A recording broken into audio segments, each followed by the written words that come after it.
Theoretical question అయితే అవే వస్తాయి, problematic అయితే కొంచెం మార్పు. ఫస్ట్ థింగ్ ఎప్పుడైనా సరే ప్రొఫెషనల్ కోర్సెస్ లో కాన్సెప్ట్ బాగా నేర్చుకోవాలి. ఫస్ట్ క్లాస్ లో చెప్పింది బాగా రావాలి, అక్కడితో వదిలేస్తే అయిపోతుంది. వచ్చిన దాన్ని మీరు అనాలిసిస్ చేయాలి. అది నెక్స్ట్ స్టెప్. క్లాస్ లోనే అనాలిసిస్ పార్ట్ పెడతాను నేను. ఒక ఎక్స్ప్లెయిన్ చేసిన తర్వాత దాని మీద క్వశ్చన్స్ అడుగుతున్నాను, మీరు చూసారు కదా. అంటే ఇక్కడ క్వశ్చన్ అడిగినప్పుడు మనం ఎంత ఫోకస్డ్ గా ఉన్నాం అనేది ఇంపార్టెంట్. ఈ మెయిన్ వచ్చే వాళ్ళకి అదే మెయిన్ ప్రాబ్లం అవుతుంది. ఎందుకంటే ఆల్రెడీ జాబులు చేయటం, ఎడ్యుకేషన్ గ్యాప్ రావడం ఉంటుంది కాబట్టి ఫోకస్ లెవెల్స్ మిస్ అవుతుంది. అది జాగ్రత్తగా విన్నప్పుడు ఇచ్చిన క్వశ్చన్ ఈజీ అని తెలుస్తుంది. ఆన్సర్ చెప్తున్నారు కానీ టేకింగ్ టైం. అంటే వాళ్ళ బ్యాచ్లోనే ఇద్దరు ముగ్గురు చెప్పేసిన ఒక 5 నిమిషాలకో 10 నిమిషాలకో అరగంటకు చెప్పిన వాళ్ళు కూడా ఉన్నారు. సో ఇక్కడ ఫ్యాక్ట్ ఏంటి అంటే నీకంటే అరగంట ముందు ఆల్రెడీ ఆన్సర్ చెప్పేసాడు అనేది ఫ్యాక్ట్. సేమ్ అదే క్వశ్చన్ డిస్ప్లే అవ్వమని. దీనికి 3 ఫ్యాక్టర్స్ ఉంటాయి. సో అందులో 2 అనేది కంపల్సరీ కాన్సెప్ట్ ఉంటుంది, ఇంకొకటి ప్రాక్టీస్ ఉంటుంది, 3వ ఫ్యాక్టర్ ఉంటుంది. అది కంపల్సరీ స్టూడెంట్ దగ్గరే ఉంటుంది. ఏంటి సార్ అంటే క్వశ్చన్ డీకోడింగ్. ఇచ్చిన క్వశ్చన్ అర్థం చేసుకో అసలు ఏం అడిగాడు. సార్ ప్రాబ్లమ్ కాన్సెప్ట్ రాకో లేకపోతే ప్రాక్టీస్ చేయకో కాదు, ఇచ్చిన క్వశ్చన్ అర్థం కాదు. ఇచ్చిన క్వశ్చన్ అర్థం అవ్వాలంటే అది ఫారెన్ లాంగ్వేజ్ లో ఉంటుంది, ఇంగ్లీష్ లో ఉంటుంది. చదవటం ఇష్టం ఉండదు కాబట్టి వీళ్ళు ఎక్కువ చదవరు. చాలా మంది నాకు కంప్లైంట్ చెప్పారు ఏంటంటే మీకు చెప్పింది వింటాను నేర్చుకుంటాను అని. కాన్సెప్ట్ వస్తుంది అంతే, కానీ క్వశ్చన్ ని డీకోడ్ చేయలేవు. క్వశ్చన్ ని డీకోడ్ చేయాలంటే కంపల్సరీ నెంబర్ ఆఫ్ క్వశ్చన్స్ చదవాల్సిందే. అండ్ వచ్చిన కాన్సెప్ట్ ని నువ్వు ఇలా కాకుండా ఇలా అయితే అది. ఫర్ ఎగ్జాంపుల్ నిన్న మనం కొన్ని క్వశ్చన్స్ అడిగాం, మళ్ళీ అడుగుదాం క్వశ్చన్స్. కన్స్ట్రక్టివ్ రిసీవ్డ్ ఎక్రోల్ కాన్సెప్ట్ లో ఉంటుందా, క్యాష్ బేసిస్ లో ఉంటుందా? Constructively received. అదే మనం ఫస్ట్ అడిగినప్పుడు మీరు ఆన్సర్ డిఫరెంట్. ఇది నేను దీన్ని అనాలిసిస్ చేస్తాను, వాటిని ఆన్సర్ ఎందుకు చేయండి. కాన్సెప్చువల్ క్లారిటీ లేకపోతే అనాలిసిస్ చేయడం రాక అనేది పాయింట్. ఇక్కడ అనలిటికల్ పాయింట్ ఆఫ్ వ్యూ అది కాన్సెప్చువల్ క్లారిటీ. అంటే మీకు తెలుసు క్యాష్ బేసిస్ అంటే ఏంటి, అనలిటికల్ బేసిస్ అంటే. నేను ఆన్సర్ చెప్పిన తర్వాత మళ్ళీ నన్ను ఎక్స్ప్లెయిన్ చేయాలి, మీరు చూసారు. ఆన్సర్ చెప్పిన తర్వాత మీరు రియలైజ్ అయ్యారు అవును కరెక్టే కదా. అంటే ఇది ల్యాక్ ఆఫ్ కాన్సెప్చువల్ క్లారిటీ కాదు. ల్యాక్ ఆఫ్ కాన్సెప్చువల్ క్లారిటీ ఏంటి, ఆన్సర్ చెప్పిన తర్వాత మళ్ళీ నేను ఎక్స్ప్లెయిన్ చేయడం, నేను ఇది ఇలా వచ్చింది ఆన్సర్ అని అలా చేయలేదు. చూడండి, మీరు చెప్పిన తప్ప అని అది డైరెక్ట్ ఆన్సర్ చెప్తే మీరు రియలైజ్ అయ్యారు. అంటే ఏంటి ఇక్కడ ల్యాక్ ఆఫ్ కాన్సెప్చువల్ క్లారిటీ కాదు, so application of knowledge. So అంటే ఫోకస్ అంటే అనాలిసిస్. అంటే వచ్చి వదిలేస్తే సరిపోదు, దాన్ని ఎక్కువసేపు దాని గురించి ఎఫర్ట్ పెట్టాలి. అప్పుడు బ్రెయిన్ లో ఫీడ్ అయితే నెంబర్ ఆఫ్ మల్టిపుల్ క్వశ్చన్స్ దాని ద్వారా ఇండైరెక్ట్ గా డైరెక్ట్ గా రాయగలుగుతాను. దాన్నే ఒక వర్డ్ లో పెట్టేస్తాం, ట్రిక్కీనెస్. ఏ క్వశ్చన్ డైరెక్ట్ గా అడగడు, కొంచెం ట్రిక్కీనెస్ ఉంటుంది. నువ్వు ఎప్పుడైతే కాన్సెప్ట్ ని అలా గుర్తుపెట్టుకోకుండా దాన్ని మళ్ళీ దాని గురించి ఆలోచించి ఇలా కాకుండా ఇలా అడిగితే ఏంటి అని ఎప్పుడైతే క్వశ్చన్ చదివేటప్పుడైతే నువ్వు అనాలిసిస్ చేస్తావో మంచి పర్సంటేజ్ తో పాస్ అవుతుంది. సరే నేను చెప్పాను. సో క్వశ్చన్ చదివేటప్పుడు కానీ కాన్సెప్ట్ ఉన్నప్పుడు కానీ దాన్ని అలా కాకుండా అయితే నేను మళ్ళీ దీనికి నాకు రివర్స్ కామెంట్స్ కూడా వస్తాయి. కాన్సెప్ట్ చదవటం ఎక్కువ, అది నేర్చుకోవడానికి మాకు చాలా టైం పడుతుంది, మళ్ళీ దాన్ని నువ్వు ఆలోచించాలి, రివర్స్ లో ఆలోచించాలి అంటున్నావు ఏంటి అంటే ఏం చేస్తే కంప్లీట్ గా చేయాలి. అదే నిజం. సో రాదు ఏమైంది, ఇప్పుడు నేర్చుకోండి. వచ్చిన వాడు 2 గంటలు కష్టపడితే మీరు డే మొత్తం కష్టపడండి, డౌటే లేదు. అన్ని ఫిక్స్ అయ్యా కదా వచ్చారు ఇక్కడ, హార్డ్ వర్క్. సో రాదు అని తెలిసిన తర్వాత వెనక్కి వెళ్ళిపోవచ్చు. రాలేదు నాకు అయ్యో అని చెప్పేసి వెనక్కి వెళ్ళిపోతూ కంపల్సరీ దాని మీద ఎక్కువ టైం పెట్టేసి వచ్చేదాకా కూర్చోండి. అది నేను చెప్తాను. రేపు పొద్దున హరిపర్ణ చెప్పిన అదే చెప్తాడు. పాస్ అయిన వాళ్ళు హరీష్ చెప్పినా అదే చెప్తాడు, ఎవరు చెప్పినా అదే చెప్పాడు.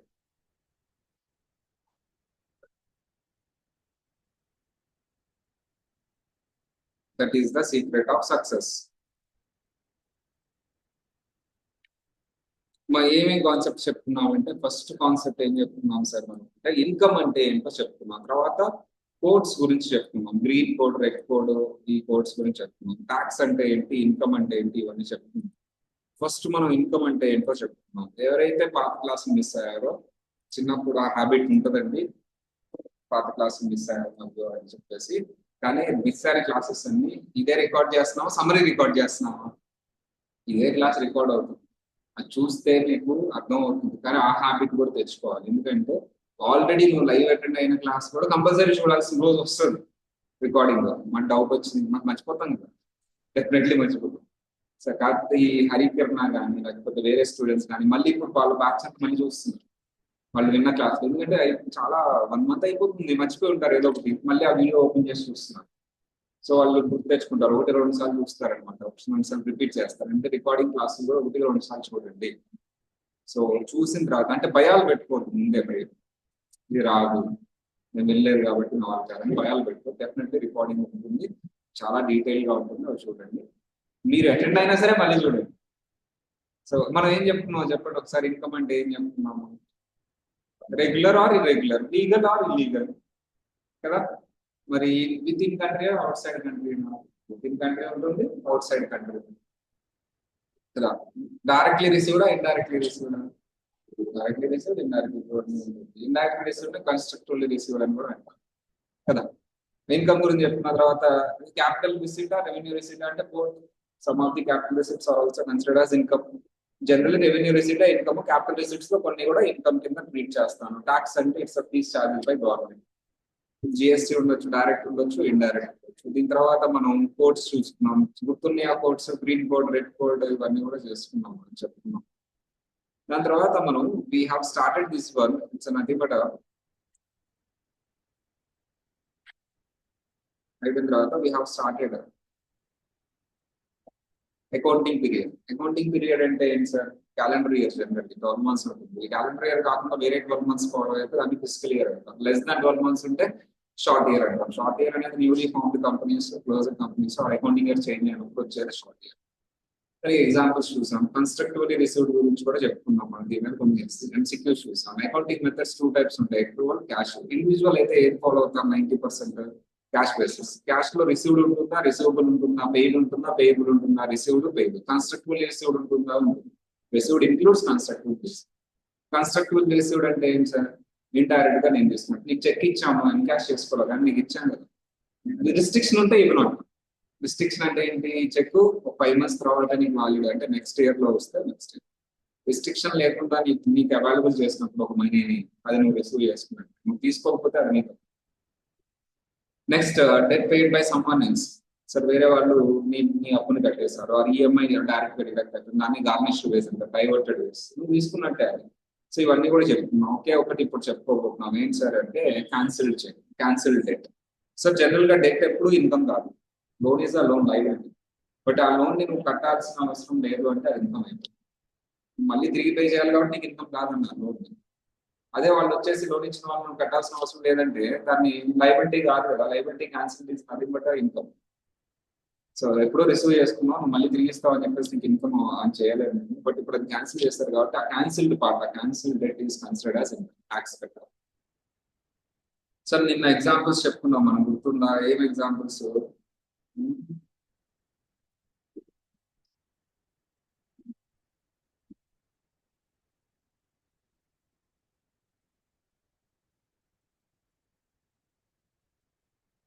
ఏం ఎగ్జాంపుల్స్ చెప్తున్నావు అమ్మా?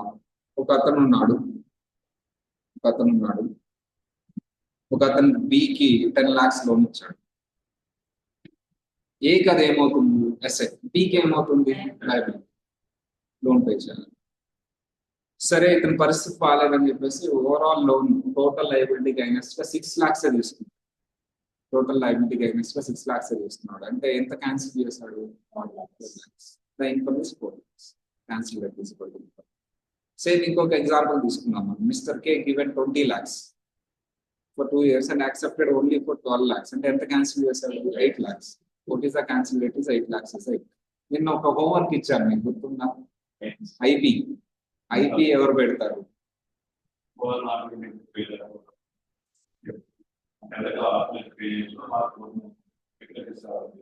అప్పుడు పే చేయని వాళ్ళు ఐపీ పెడతారు. కరెక్టేనా? యాక్సెప్టబుల్? మీరు ఒక అతనికి 10 లక్షలు అప్పించారండి, కష్టపడి సంపాదించారు. అతను 1 లక్ష రూపాయలు కట్టి మిగతా 9 lakhs నా దగ్గర లేవు అన్నారు. మీరు గొడవకు వెళ్ళారు. అప్పుడు అతను పోలీస్ స్టేషన్కి వెళ్ళి ఐపీ తెచ్చారు, నా దగ్గర లేవు, అయినా సరే ఇతను అడుగుతున్నాడు.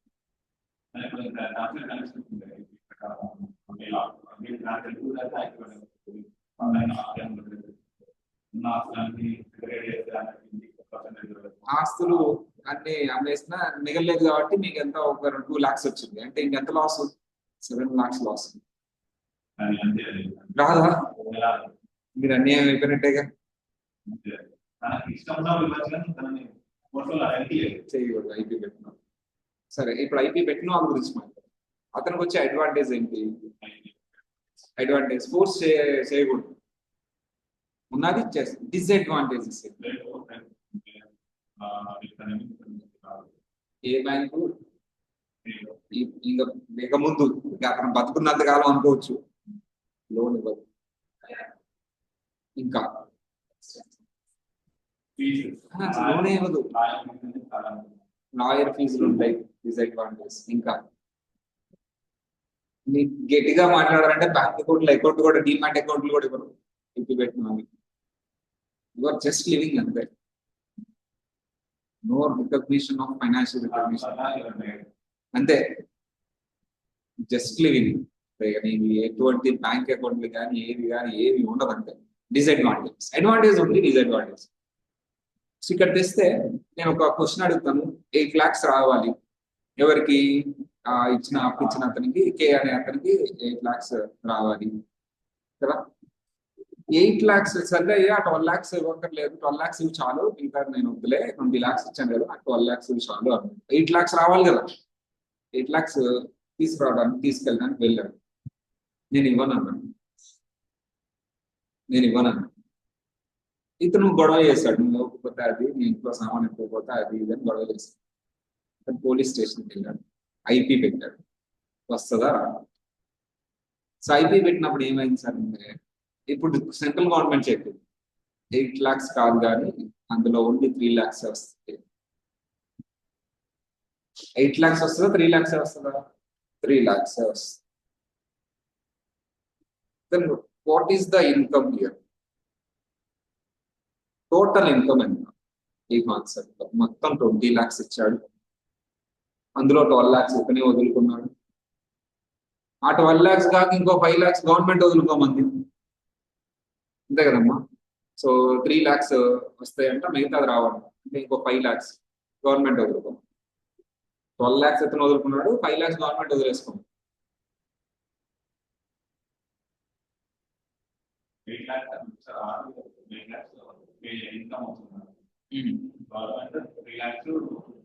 3 lakhs పోను 5 lakhs is cancelled by government ఇతను క్యాన్సిల్ చేయగలం అంటే 8 lakhs ప్లస్ 5 lakhs ఇంకా ఆన్సర్ 8 5 13 ఈ మూడిట్లో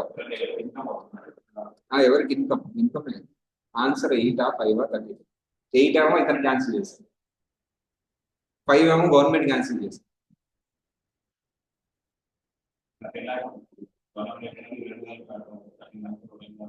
8 ఏమో ఇతను క్యాన్సిల్ చేశారు 20లో 5 ఏమో గవర్నమెంట్ క్యాన్సిల్ చేశారు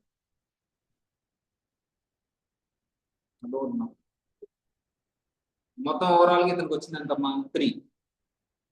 3 lakhs వచ్చింది 17 lakhs రాలేదు 17 lakhs వచ్చిందా రాలేదు అంటే ఇది ఎలా చేయొచ్చు మీరు 20 lakhs my what is the received thing 3 17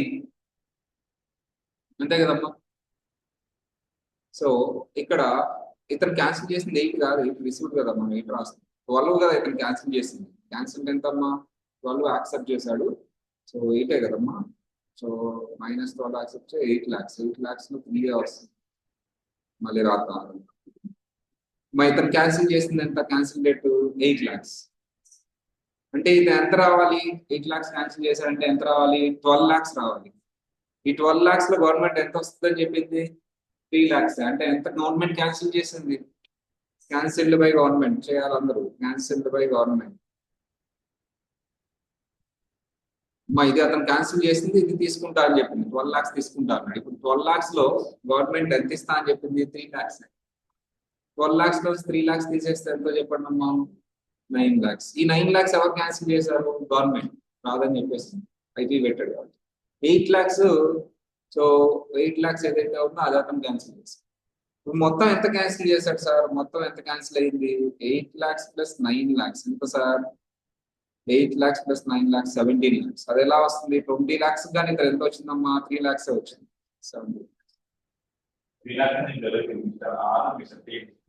3 lakhs అనేది వచ్చింది మొత్తానికి అప్పు. ఎవరు అప్పు ఇచ్చారు ఇక్కడ? ఆర్కి ఇచ్చాడు. మరి ఆరే కదా ఇవ్వాల్సింది. కానీ అందులో డిఫరెన్స్ ఉంది. నేను వదులుకున్నది నా ఇష్ట ప్రకారంగా ఎంతమ్మా? 8 lakhs. అంటే ఎంత ఇవ్వమని చెప్పాను నేను? 12 lakhs ఇవ్వమని చెప్పాను. అర్థమైందా క్వశ్చన్?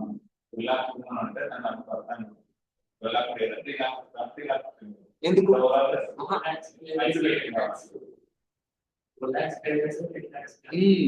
8 lakhs క్యాన్సిల్ చేశాడు. నాకు మొత్తంగా 12 lakhs ఇవ్వు అని చెప్పాడు. 8 lakhs క్యాన్సిల్ చేశాడు. ఈ 12 lakhs లో కూడా మొత్తం రాలా, 3 వచ్చింది. ఈ 8 lakhs కి 9 lakhs కి డిఫరెన్స్ ఏంటి? 8 lakhs ఎవరు క్యాన్సిల్ చేశారు? మరి 9 lakhs ఐపీ పెట్టినది. ఐపీ పెట్టకపోతే క్యాన్సిల్ చేయదు గవర్నమెంట్. ఈ 9 lakhs అడగడానికి రైట్స్ ఉన్నాయా కేకి? నో. జైలు వేస్తారు ఇప్పుడు వెళ్ళడిగితే. 3 lakhs తీసుకుని వెళ్ళిపోవాలంటే. మొత్తం ఎంత క్యాన్సిల్ చేశారు? సరే, ఇప్పుడు ఇన్కమ్ గురించి మాట్లాడదాం. ఓన్లీ 8 lakhs ఇన్కమా, 9 lakhs మాత్రమే ఇన్కమా, 17 lakhs ఇన్కమా? క్యాన్సిల్ డేట్ అంటే ఇన్కమ్ కదా, ఏది మాత్రమే? అర్థమైంది క్వశ్చన్? మా ఎవరికి ఇన్కమ్ అంటే ఎవరికైతే అప్పు క్యాన్సిల్ అవుతుందో వాళ్ళకి ఇన్కమ్ అవుతుంది. అర్థమవుతుందా? ఇప్పుడు ఆరు గురించే కదా మనం మాట్లాడేది. ఏ గురించి అసలు వాడికి లాస్ కదా. ఇన్కమ్ మాటే ఏముంది కదా. క్యాన్సిల్ డెట్ అంటే ఇన్కమ్. ఎవరికి ఇన్కమ్? క్యాన్సిల్ డెట్ అప్పు తీసుకున్న వాడికి. ఇక్కడ ఎవరు అప్పు తీసుకుంది? అర్థమైందా? బాగా ఆలోచించాలి. కే అనేవాడు అప్పించిన వాడు, వాడికి అసలు సమస్య లేదు, ఇన్కమ్ అనే మాటే లేదు. ఎవరికి ఇక్కడ ఇన్కమ్? ఆర్కి. ఎప్పుడు మాత్రమే క్యాన్సిల్ చేస్తాను. 3 పే చేస్తే ఇన్కమ్ అని క్యాన్సిల్ చేశారు కాబట్టి. క్యాన్సిల్ డెట్ ఏం రాశాను చూడండి అమ్మా. ఇక్కడ ఏం రాశాను చూడు, ఏం రాశాను ఇక్కడ? Income is equal to cancel debt అన్నాను. ఎవరికి? మళ్ళీ ఇక్కడ కూడా cancel debt by government. Government cancel చేసిన కూడా ఏంటి? డెట్. ఇప్పుడు నా క్వశ్చన్, ఇన్కమ్ ఎంత ఆర్కి? 8 lakhs ఎవరు క్యాన్సిల్ చేశారు? 9 lakhs ఎవరు క్యాన్సిల్ చేశారు? 2 కలిపితే ఎంత? 70 కదా. సో గవర్నమెంట్ చెప్పింది, ఏం చెప్పింది సార్ అంటే, నేను క్యాన్సిల్ చేసిన డెట్, నేను అంటే ఇక్కడ గవర్నమెంట్ క్యాన్సిల్ చేసిన డెట్ ని ఎట్టి పరిస్థితిలో ఇన్కమ్ కింద తీసుకోకూడదు. ఎవరైతే లెండర్ ఉంటారో అతను క్యాన్సిల్ చేసిన దాన్నే ఇన్కమ్ అని తీసుకోండి. ఐపీ పెట్టింటే నేను క్యాన్సిల్ చేస్తాను కదా, అది యాజ్ పర్ యాక్ట్ క్యాన్సిల్ చేస్తున్నాం. నేను క్యాన్సిల్ చేస్తున్నాను, మళ్ళీ నేను దాన్ని ఇన్కమ్ ట్యాక్స్ కింద తీసుకోను. ఐపీ పెట్టాడు కాబట్టి అతని దగ్గర డబ్బులు లేవని నేను క్యాన్సిల్ చేస్తున్నాను, మళ్ళీ దాని మీద ఇన్కమ్ అని తీసుకుంటాను. కానీ ఈ సిచ్యువేషన్, ఓవరాల్ సిచ్యువేషన్స్ లో ఎవరైతే లెండర్ ఉంటారో అతను క్యాన్సిల్ చేసింది ఆల్వేస్ ఇన్కమ్. గవర్నమెంట్ క్యాన్సిల్ చేసింది ఇన్కమ్ కాదు.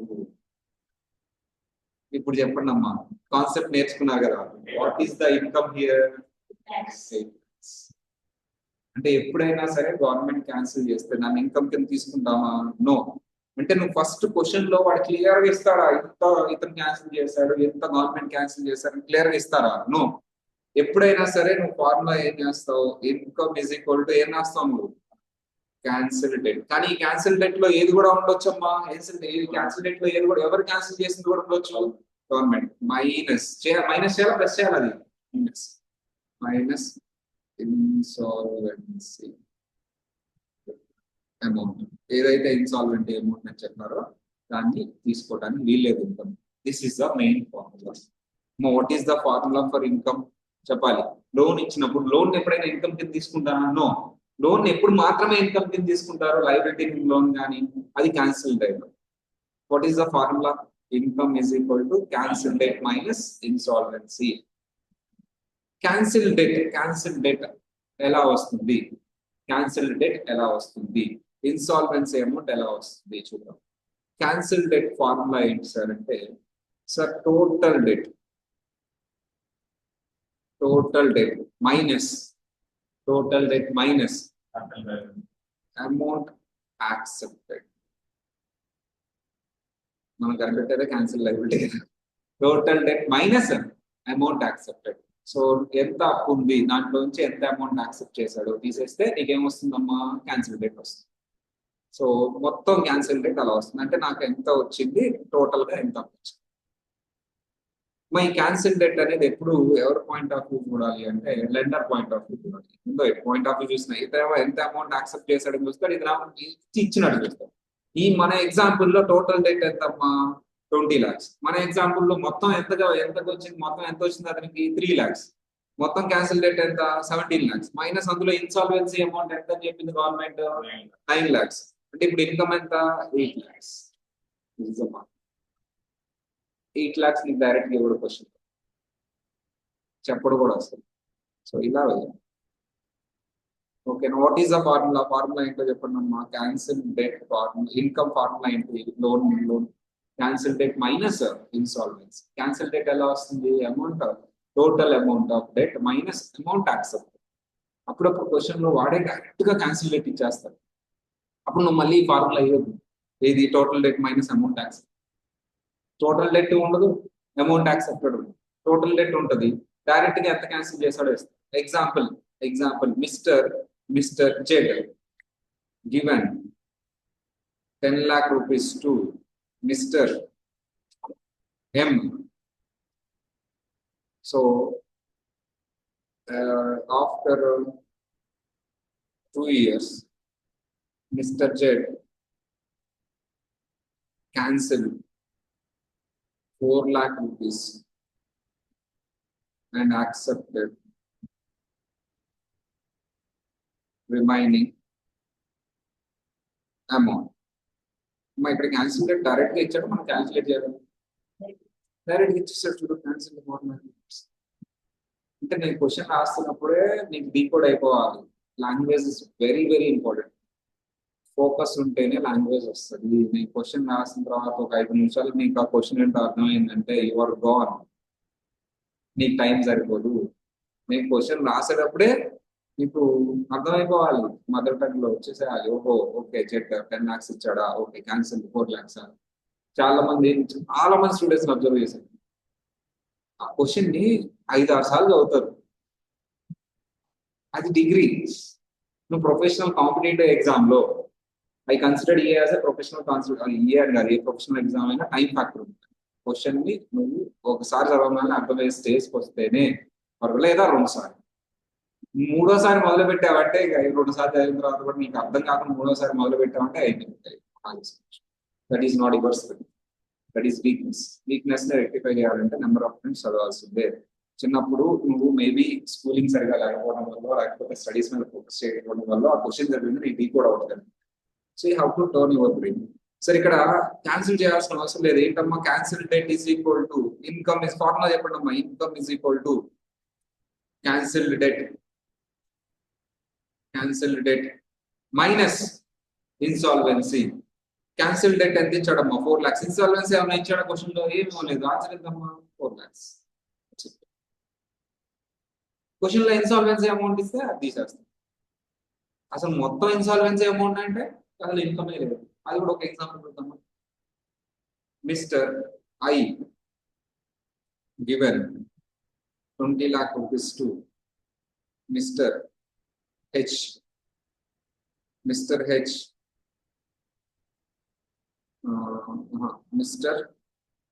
I accepted only 7 lakh rupees with respect to entire loan. Okay, now? So, because Mr. H applied for insolvency, అతను ఇన్సాల్వెన్సీకి అప్లై చేశారు కాబట్టి 7 lakhs తీసుకున్నాడు. What is the income?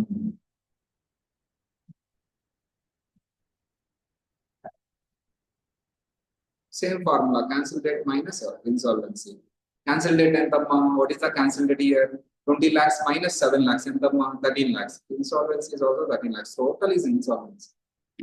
నేను చెప్పలేదుగా అక్కడ అప్లై చేశాడనే తక్కువ తీసుకున్నా ఇది చెప్పలేదు అంటే క్వశ్చన్ విడమనిసి అట్టికాయ వచ్చి స్కూల్ ఫీడింగ్ చేస్తాడు క్వశ్చన్ ఏమన్నా ఆఫర్ చేయాలి వాడు కోర్టుకు వెళ్ళాడు అందుకనే 7 lakhs తీసుకున్నాడు.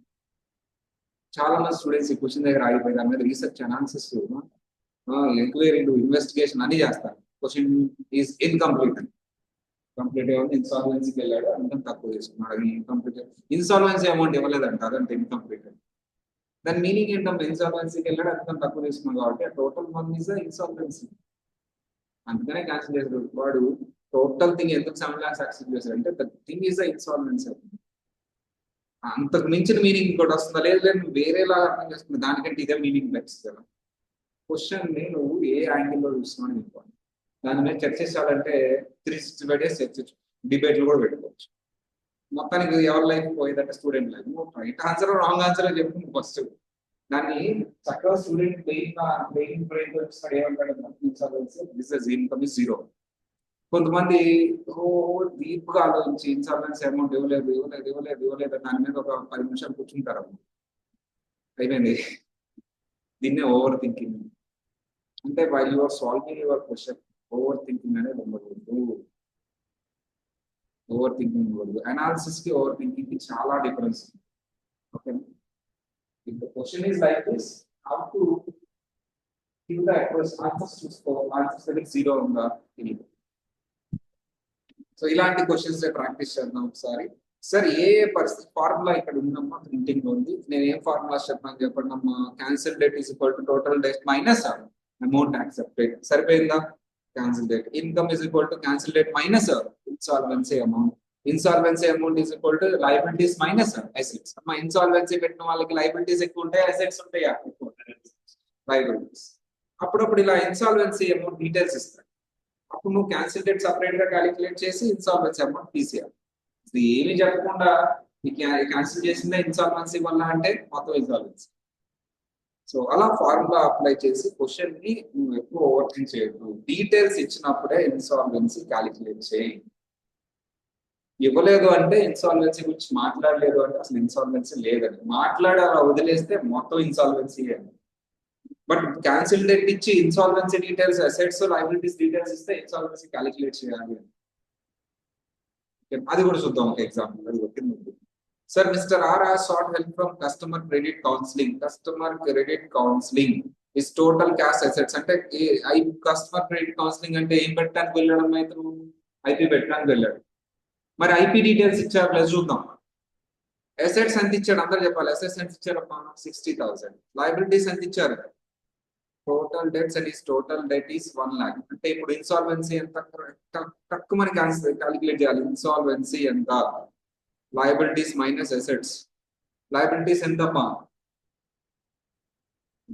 చూస్తారు ఏంటంటే నేను క్వశ్చన్ చదివేటప్పుడే మీరు చదవాలి కదా మళ్ళీ నేను క్వశ్చన్ చదివిన తర్వాత ఒకసారి మీరు మళ్ళీ ఇంకోసారి క్వశ్చన్ చదవడానికి ఇంకోసారి ఇంత టైం ఉండకూడదు కదా. 1 lakh. అసెట్స్ ఎంతమ్మా what is insolvency amount 40K. పక్కన పెట్టుకోండి. అలా మనం ఫార్ములా వేసేద్దాం. Income is equal to cancel debt minus insolvency. Cancel date ఇచ్చాడా సార్ అండ్ లెండర్ క్యాన్సిల్ మా డైరెక్ట్ ఇచ్చారు ఎంతమ్మా lender cancel 60K minus insolvency amount already calculate చేశారు ఎంతమ్మా 40K. What is the income here 20K. అంత వేరే 20K is the answer. మా ఇక్కడ ఫార్ములా ఇంపార్టెంటా క్వశ్చన్ ని డీకోడ్ చేయడం ఇంపార్టెంటా ఏది ఇంపార్టెంట్ ఫార్ములా ఇంపార్టెంటా క్వశ్చన్ ని డీకోడ్ చేయడం ఇంపార్టెంటా రెండు ఇంపార్టెంట్. ఫార్ములా దగ్గర ఆన్సర్ చేస్తాను. ఫార్ములా రాసుకోవాలి ఫస్ట్ తర్వాత క్వశ్చన్ ని డీకోడ్ చేయండి. ఫార్ములాని ఫిల్ చేసుకుంటే వెళ్ళండి. డీటెయిల్ ఫార్ములా రాద్దామా ఇప్పుడు మనం డీటెయిల్ ఫార్ములా రాద్దాం. డీటెయిల్ ఫార్ములా చెప్పడమ్మా what is the formula for income cancelled debt minus insolvency. What is the formula for cancelled debt? Total debt minus amount accepted. What is the formula for insolvency? Liabilities minus assets. చదవండి ఒక 5 నిమిషాలు చదవాలి. చిన్నప్పుడు రోజు గుర్తురావాలి. మీరు అనుకోవాలి అసలు school అనుకుంటున్నాడా, కాలేజ్ అనుకుంటున్నాడా, కోచింగ్ సెంటర్ అనుకుంటున్నాడా అయినా అని గుర్తురావాలి. బ్రెయిన్ లో ఫీడ్ చేసేయాలి ఫార్ములా.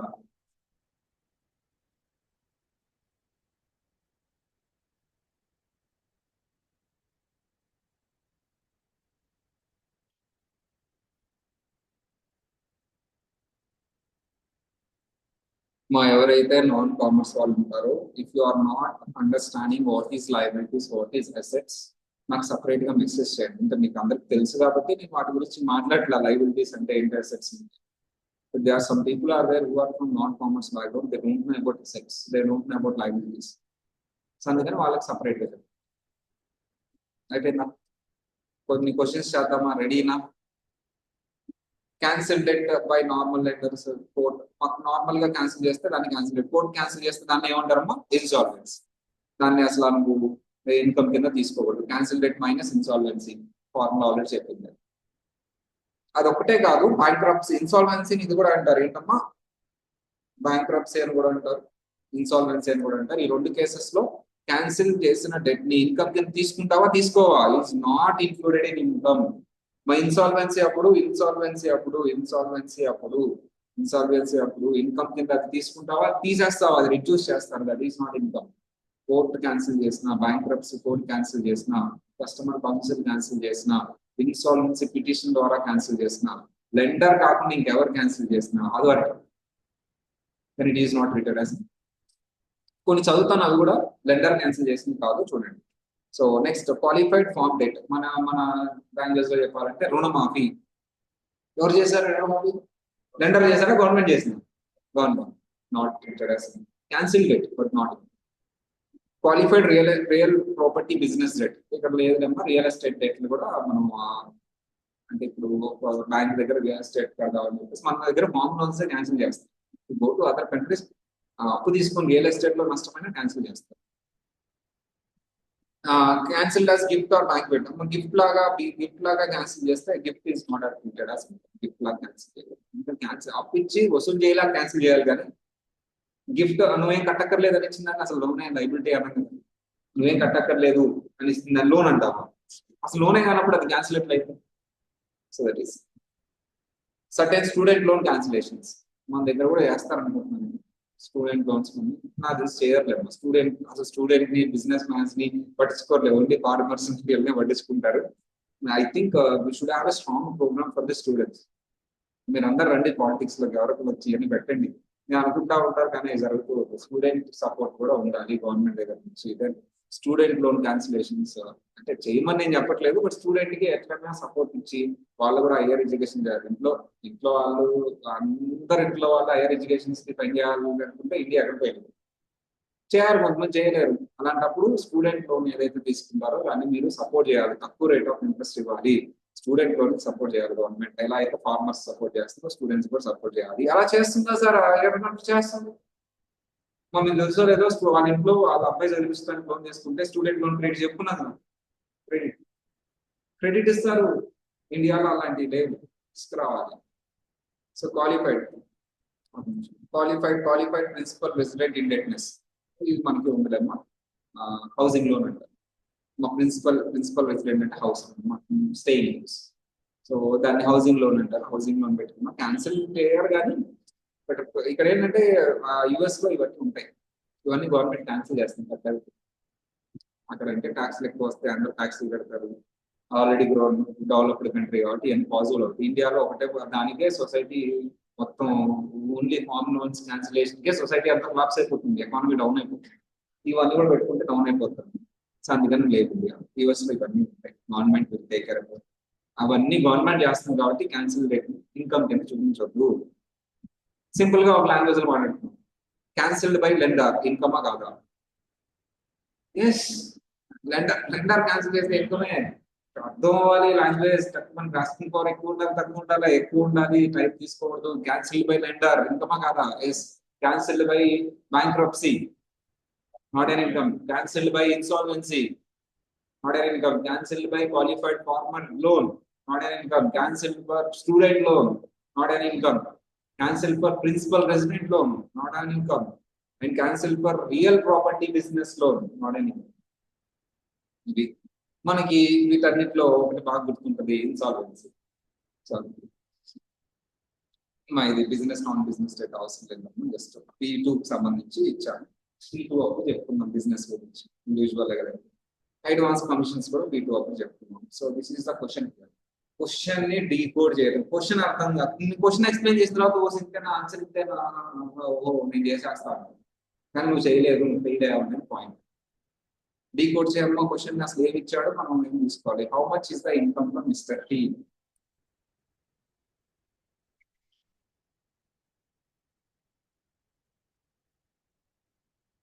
ఏ రోజు ఆ రోజు చదువుకుంటే, నిన్న క్లాస్ నువ్వు చదువుకుంటే మాత్రం ఇది ఆన్సర్ చేయగలవు. నిన్న క్లాస్ చదవకుండా నువ్వు ఊరుకుంటే ఈ క్లాస్కి వచ్చేస్తే మాత్రం ఈ క్వశ్చన్ కూడా అర్థం కాదు.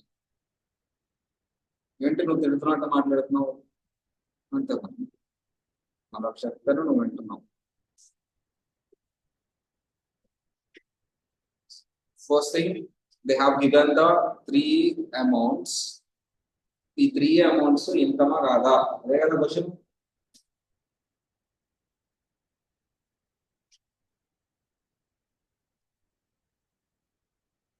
ఆన్సర్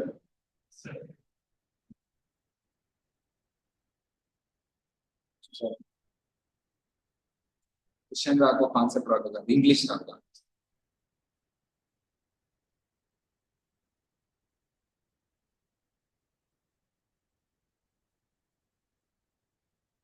ఫుడ్ అయినా సరే మనం ఒక్కొక్క ముద్దే తింటాం, మొత్తం ఒకేసారి తింటాం. ఇక్కడ కూడా అంతే, ఒక్కొక్కటి చూసుకుంటారా ఇన్కమా కాదా. భయం సార్ నాకు ఏమో తప్పు అయిపోతున్నాము, ఒక్క మిస్టర్ పర్ఫెక్ట్ ఏం లేదు మా సినిమాలో. తప్పో రైటో చేద్దామని చేసిన వాళ్ళే పాస్ అయిన వాళ్ళు, అమ్మో రాంగ్ అయిపోద్దని భయపడిన వాళ్ళందరూ ఫెయిల్ అయిన వాళ్ళు. ఫెయిల్ అయిన వాళ్ళు కదా, ఎగ్జామ్ కూడా రాయని వాళ్ళు. తప్పో రైటో చూసుకుందాం, ముందడిగేసి మనం వచ్చిందంతా చేసుకుంటే వెళ్దాం అనే వాళ్ళే పాస్ అయ్యారు. అన్ని వచ్చిన తర్వాత నేను ఎగ్జామ్ హాల్కి వెళ్తా లేక ఆన్సర్ చేస్తా అంటే ఎప్పటికీ వెళ్ళవు. అప్పుడు ట్రై.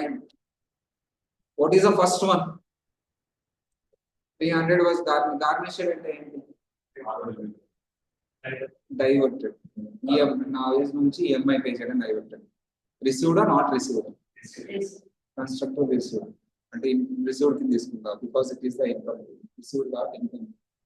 అది రిసీవ్ కాకపోయినా గవర్నమెంట్ క్యాన్సిల్ చేస్తుంది. ఈ రెండు కదా ఇన్కమ్ కాదని వరకు చెప్తుంది. That is income.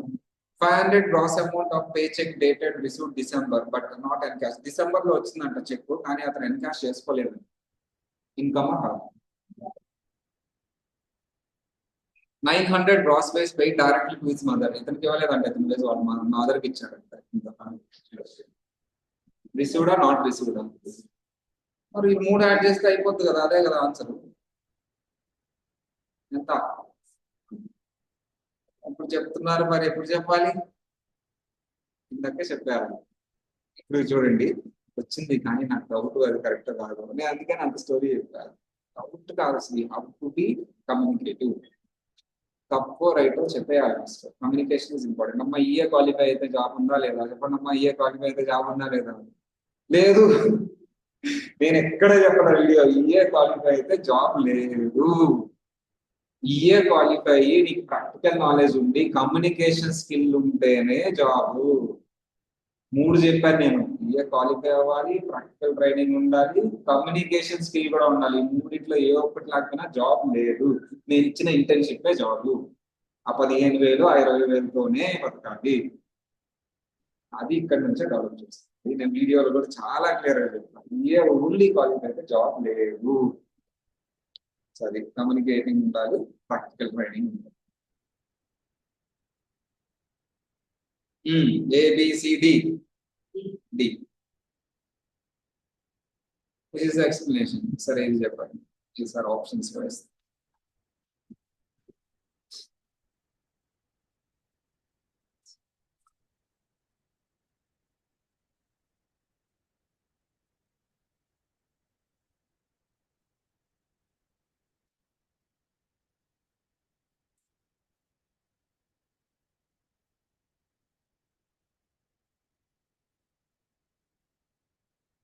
ఆల్రెడీ అయిపోయినాయి.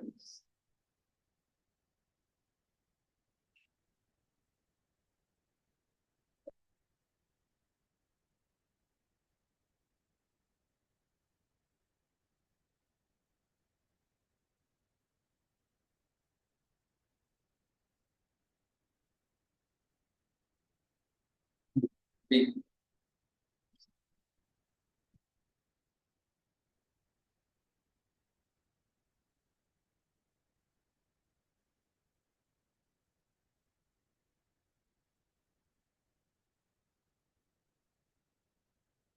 చెప్పాలి.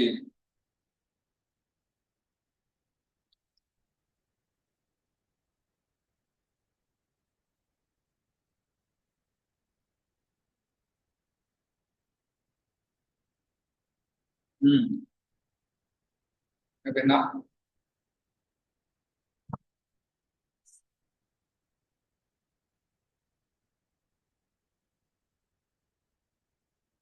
మీరు చదువుతాం. Mister J cash basis tax payer. చెప్పిన మనం క్యాష్ బేసిస్ నేర్చుకుంటున్నాం. రిసీవ్డ్ ఉంటే అదే ఇన్కమ్, కన్స్ట్రక్టివ్ రిసీవ్డ్ ఉన్న ఇన్కమ్. ఏదైనా క్యాన్సిల్ డేట్ ఉంటే అది కూడా ఇన్కమ్. బట్ ఆ క్యాన్సిల్ డేట్ లో ఇన్సాల్వెన్సీ ఉంటే అది తీసుకోవాలి.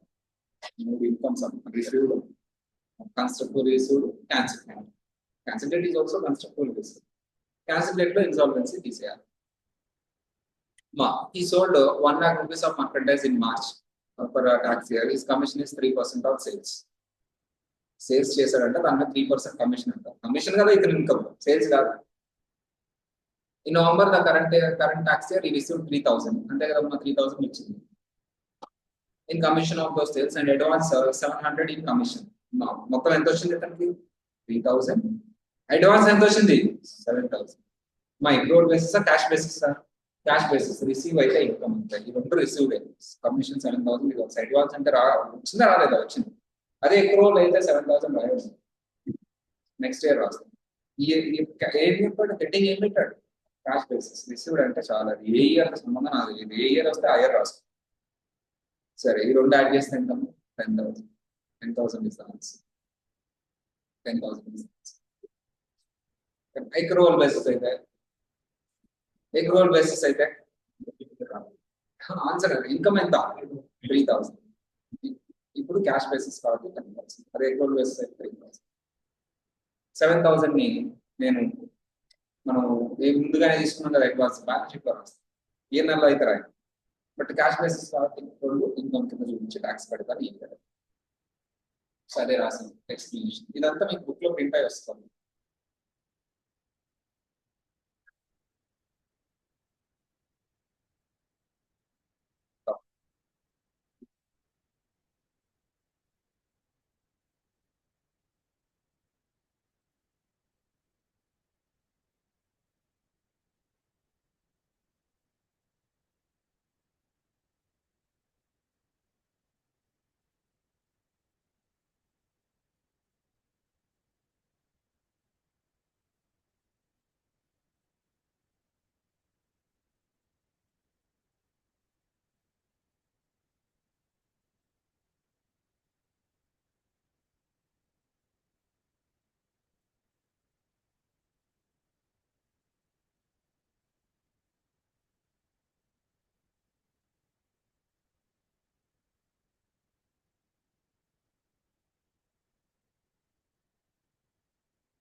ఇస్తాడు ఎప్పుడు వచ్చాడు? కస్టమర్ క్రెడిట్ కౌన్సిల్ అంటే అక్విజిషన్కి వెళ్ళాడు.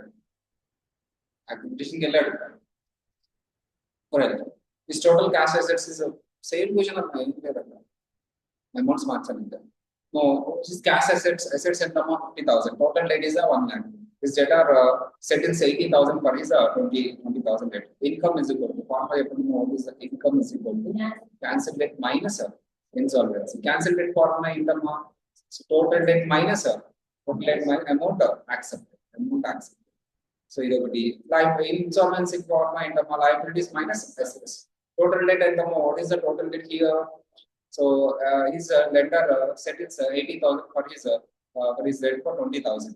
Sir, vendor settles 80,000 of his debt for 20,000. 80,000 గాను ఎంత సెటిల్ చేస్తున్నాడంట 80,000 గాను ఎంత యాక్సెప్ట్ చేస్తాడమ్మా మా 80,000 for his debt for 20,000 is accept 18,000 గాను ఎంత యాక్సెప్ట్ చేశాడంట మా sentence meaning is his lender settles 80,000 of his debt for 20,000.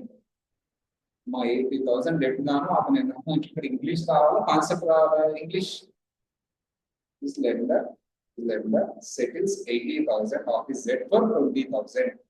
80,000 debt ని ఎంత సెటిల్ చేస్తున్నాడు ఇంగ్లీష్ రాకపోయినా అది ఏదో లాస్ట్కి అర్థం చేసుకుంటారులే కానీ దాని మీనింగ్ ఏంటో తెలుసుకోవాలి ఏదో ఆన్సర్ వచ్చింది కానీ వెళ్ళిపోదు. సార్ అతను ఎంత సెటిల్ చేసుకున్నాడంటే 80,000 డెట్ ని 20,000 సెటిల్ చేసుకున్నాడు అంటే ఎంత అమౌంట్ అతను యాక్సెప్ట్ చేశాడమ్మా 20,000. ఎంత క్యాన్సిల్ చేసినట్టు 60,000. సార్ 60,000 క్యాన్సిల్ చేశాడు సార్.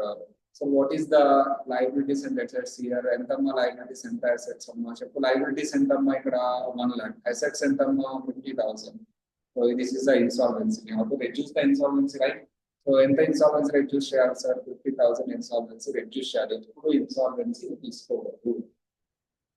So entama మీరు ఏం చేశారు తెలుసా అట్లీస్ట్ ఫార్ములా వేయలేదు. నేను ఏం చెప్పాను సారీ ఏం చెప్పాను అది ఫాలో అవ్వాలి ఫస్ట్. ఓవర్ కాన్ఫిడెన్స్ నేను తప్పు చెప్పేది నువ్వు 4 క్వశ్చన్ ఇచ్చావు 4 క్వశ్చన్ చెప్పాను ఫార్ములా వేయలేదు ఫార్ములా ఫిల్ ఎక్స్పాండ్ చేయలేదు ఎక్స్పాండ్ చేసి ఫిల్ కూడా చేయలేదు. క్వశ్చన్ చదివారు తప్ప ఆన్సర్ చూసారు ఆ 60,000 అంటే దీన్ని బట్టి ఏమనుకుందంటే కాన్ఫిడెన్స్ ఉండాలి ఓవర్ కాన్ఫిడెన్స్ లేదు. కాబట్టి రైట్ ద ఫార్ములా కాబట్టి analyse the formula fill the formula సరే చేయాల్సింది. Don't go by overconfidence. Overconfidence always kills. Overconfidence kills the talent. Talent kills yourself overconfidence. ఎందుకంటే వేరే వాళ్ళ మాట వినేది మంచి చెప్పి కాదు మనమే రైట్ అని చెప్పి that's why don't go by overconfidence. Please answer. Please answer. Simple formula. Cancel rate ఎంత 80,000 కానీ 20,000 యాక్సెప్ట్ చేశారు 60,000 is a cancel rate. అందులో ఇన్సాల్వెన్సీ తీసేసి ఎంత ఇన్సాల్వెన్సీ సార్ 50,000 is a ఇది తీసేయాలి.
Kiran a cash basis taxpayer obviously, and cash basis somebody had a 5,000 loan and is a local credit union. ఎంత loan తీసుకున్నారంట 5,000 from this local credit union. ఎంత loan తీసుకున్నారు 5,000 loan.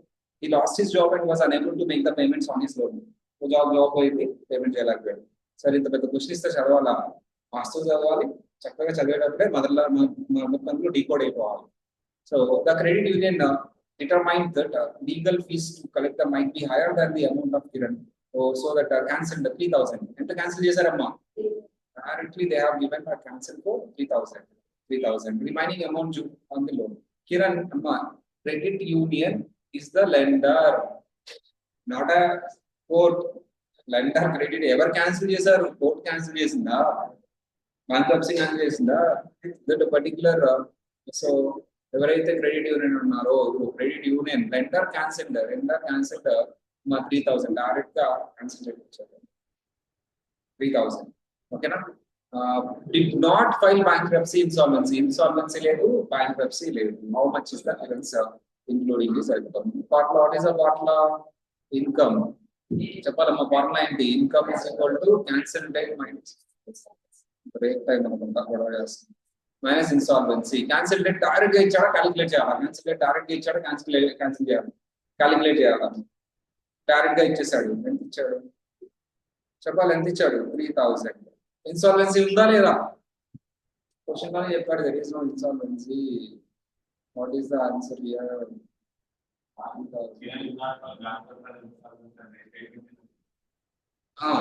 దీని గురించి మాట్లాడదాం. Kiran did not file bankruptcy nor he go for insolvency. అంటే insolvency పెట్టలేదు అని.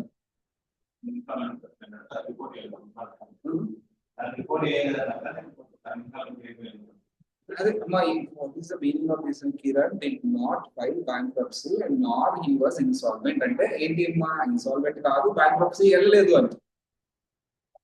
ఓకేనా? Language is also important. Okay, what is the answer? Is that how much is the credit including in? There is no insolvency. In the formula, no overthinking. What is the formula? In the formula, then go for logic. ఎందుకంటే ఒక logic నే మనం understand చేసుకుని ఆ ఫార్ములాను పెట్టుకున్నాం, మనం simplify చేసుకోవాలి. అంతేగాని లాజిక్ లేకుండా ఫార్ములా రాయలేదు. మనం ఆల్రెడీ లాజిక్ చెప్పుకుని ఆ లాజిక్ ని సింప్లిఫై చేసుకున్నాం formula. Go by formula because there is a logic in that formula. That's the answer.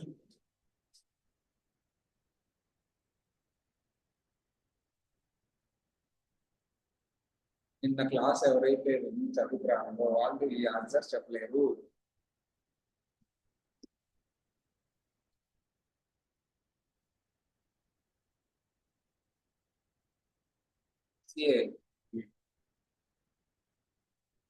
ఈజీయే కదమ్మా.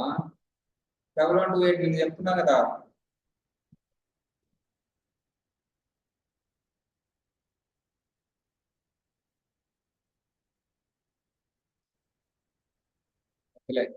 చెప్పలేదు టైం. సరే, ఇయర్స్ చెప్తాను, మంచి కాన్సెప్ట్.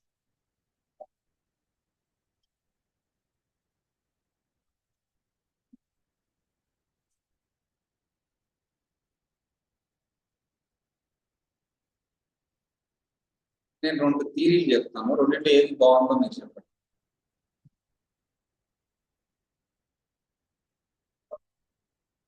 ఫర్ ఎగ్జాంపుల్ 2025 ఇంకా కంప్లీట్ అయిందా? అవలేదు. ఇప్పుడు ఒక ఇయర్ కంప్లీట్ అయితేనే కదా ఇన్కమ్ ఎంతో తెలిసేది. మంత్లీ ట్యాక్స్ కడతామో ఇయర్ మొత్తానికి ట్యాక్స్ కడతాము? ఇయర్ అంటే ఈ ఇయర్ ఏదైతే ఉందో ఆ ఇయర్ ఇన్కమ్ మీద ట్యాక్స్ ఎప్పుడు కడతావు నువ్వు? ఆ ఇయర్ ఇన్కమ్ మీద ట్యాక్స్ ఎప్పుడు కడతావు? ఆ ఇయర్ కడతావు, నెక్స్ట్ ఇయర్ కడతావు? నెక్స్ట్ ఇయరే కదా. ఈ ఇయర్ లో ఇన్కమ్ మీద ట్యాక్స్ ఆ ఇయరే కట్టావు. ఏ ఇయర్ కడతావు? Next year. So for example already complete అయిన ఇయర్ ఏంటి ఇప్పుడు? 2024. 2024లో ఎర్న్ చేసిన ఇన్కమ్ మీద ట్యాక్స్ ఎప్పుడు కడతావు మనం? Next year. So what is the year? ఇది కరెంట్ ఇయర్. ఇది నెక్స్ట్ ఇయర్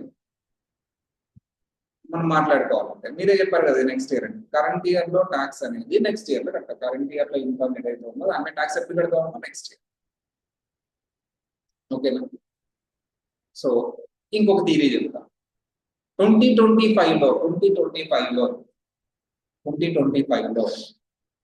నువ్వు ట్యాక్స్ ని అసెస్ చేస్తావు. ఏ ఇయర్ కి సంబంధించి ట్యాక్స్ ని అసెస్ చేసి పే చేసి రిటర్న్ వేస్తావు? ఏ ఇయర్ కి సంబంధించి? 2025 లో ట్యాక్స్ కడుతున్నావు అంటే ఏ ఇయర్ కి సంబంధించిన ట్యాక్స్ కడుతున్నావు? మళ్ళీ 2025 లో ట్యాక్స్ కట్టింది ఏ ఇయర్ కి సంబంధించింది? దాన్ని ఏం నెక్స్ట్ ఇయర్ అంటారా? ఏమంటారమ్మా దీన్ని? Previous year. దీన్ని ఏమంటాం మనం? Assessment year. ఈ ఇయర్ లో అసెస్ అంటే ఏంటి? ట్యాక్స్. ఈ ఇయర్ లో పే చేసిన ట్యాక్స్ ఏ ఇయర్ మీద? Previous year. ఇప్పుడు 2024 ని ప్రీవియస్ ఇయర్ అని పిలవాలా, అసెస్మెంట్ ఇయర్ అని పిలవాలా? 2024 ని కరెంట్ ఇయర్ నెక్స్ట్ ఇయర్ అని పిలిస్తే బెస్ట్. రెండు కరెక్ట్ తెలుసా? కరెంట్ ఇయర్ మీద ట్యాక్స్ నెక్స్ట్ ఇయర్ కడతాం కాబట్టి ఇయర్ ని కరెంట్ ఇయర్ అన్నా, నెక్స్ట్ ఇయర్ ని ట్యాక్స్ ఇయర్. లేదు మనం ఏ ఇయర్ అయితే ట్యాక్స్ కడతామో అది ఏ ఇయర్ మీద కడతామంటే ప్రీవియస్ ఇయర్ మీద కడతాం. ప్రీవియస్. ఈ రెండిట్లో ఏ పేర్లు బాగున్నాయి? రెండు రైటే. ఫస్ట్ వన్ బాగుందా, సెకండ్ వన్ బాగుందా? ఇది ఎట్లుందంటే షాప్కి వెళ్ళి డ్రెస్ తీసుకోండి అంటే ఒక 4 డ్రెస్లు ఇస్తే ఏది తీసుకోకుండా వెనక్కి వచ్చినట్టుంది. ఏదో ఒకటి సెలెక్ట్ చేసుకోండి. ఏది బాగుంది? ఫస్ట్ వన్ బాగుందా, second one? Current year next year tax అది బాగుందా? లేదు ఇయర్ ట్యాక్స్ కట్టింది ఏం లేదా అంటే ప్రీవియస్ ఇయర్ మీద ఇది బాగుంది. వాటితోనే మాట్లాడాలి previous year. So India use this terminology, US use this terminology. India ఈ టర్మినాలజీ యూజ్ చేస్తుంది. ఏ ఇయర్ అయితే ట్యాక్స్ కడతామో దాన్ని అసెస్మెంట్ ఇయర్ ఉంటుంది. ఆ ముందు ఇయర్ కడుతున్నాం previous year. US use this terminology, current year next year.